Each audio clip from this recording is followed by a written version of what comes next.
To save or not to save? Save or invest? I'm asked this all the time. Well, watch this video to make the best decision you can on whether you should put your money in a high yield savings account or you should invest it. Which one is better? Stick to the end, I'm gonna let you know. Number one is just gonna depend on your situation, okay? If you have no clue what to do with your money, well, maybe a high yield savings account is the best way to go. If you're a gambler, if you're thinking, I'm gonna buy all that Bitcoin, okay, you should probably go for the high yield savings account instead of trying to gamble your money. This is why it always depends on who you are as a steward of your money, right? Are you a good saver or are you more of a spender? Now, if you're a spender, I might just recommend any of them might be good. But really, a high yield savings account is not too bad right now. In fact, there are some high yield savings accounts going between 3 and 4% currently. Much better than sitting in your bank at point nothing percent still. I know my credit union has finally got me up to 0.1%. Talk about party there, right? It's just not enough. But there are better savings accounts. In fact, if you look in the description of this video, you'll actually see there is a link to be able to figure out which ones are best right now when you're watching this video. So we'll be sure to put that in the link right there. Now, if you're looking to see which is the highest high yield savings accounts, depending on when you watch this video, good news, it updates week after week with this link I just put in the description. So be sure to check that out right now. Now, here's the big thing. Should you save or should you invest it? This is always the debate, right? The question is really, what can you do with that money? Can you do better? Again, like I said, if you're a gambler, don't do it. But I would also add this. If you have less than $100,000, save it. Keep saving.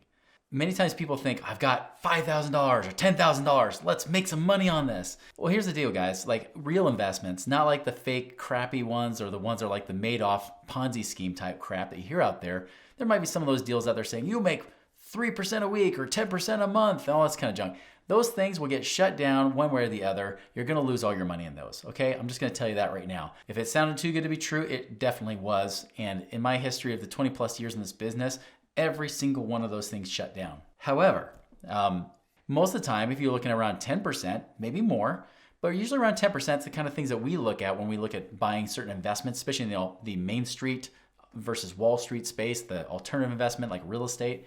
10% is actually doable. But think about it. If you have 10%, right? 10% you're trying to earn on, say, $10,000, you're only making $1,000 a year. That's it. So your $10,000 now becomes $11,000 next year, then $12,100, and then $13,150 or whatever, right? It just kind of keeps going, but it really doesn't get you anywhere. That's why if you have less than $100,000, don't worry about it. Just keep saving. Focus more on finding and freeing up cash, maybe paying off certain loans or debts and things like that to free up more money to be able to put away more money so that you can actually generate a higher return. Get your money up over $100,000 and then we have a different conversation. But for right now, if you're less than $100,000, just focus on saving.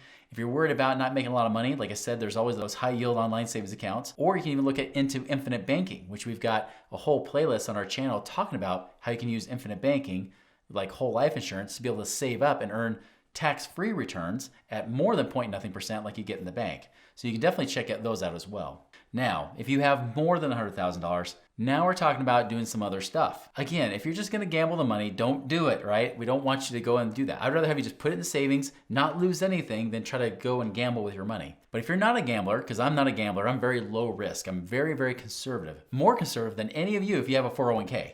Okay, if you have 401k or mutual funds or stocks, you are more risky and more of a gambler than I am. I like things that I can control. I like to buy real assets. And therefore, even though I'm not an investment advisor, I'm not giving investment advice, I would ask you to really focus and learn more about real assets. Real assets like real estate, right? Real estate, which is actual real property. The problem is many people try to buy stocks, bonds, maybe even they'll try to do options or stock trading too, or they'll try to buy all this kind of stuff. And even Bitcoin, and it's been so hyped up. And the problem is you have zero control over anything that's going on. Nada, right? You got zero control, and as a result, you can lose a lot of money. Therefore, I recommend buying real assets that can hold value. So when I talk about real estate, I don't just mean buying in your backyard. It might mean you buying across the country. In fact, most likely, there's probably better deals outside of your neighborhood than there are inside your neighborhood. For example, I live in Utah, right? Anything on the western half of the United States, I know looks like crap right now. But I look out places like Tennessee, North Carolina, Alabama, even Texas and certain markets and things like that. There are some good pockets of places to buy real estate right now. Heck, even Arkansas. Guess what? More than Bill and Hillary Clinton come out of Arkansas, and more than Ozark comes out of Arkansas.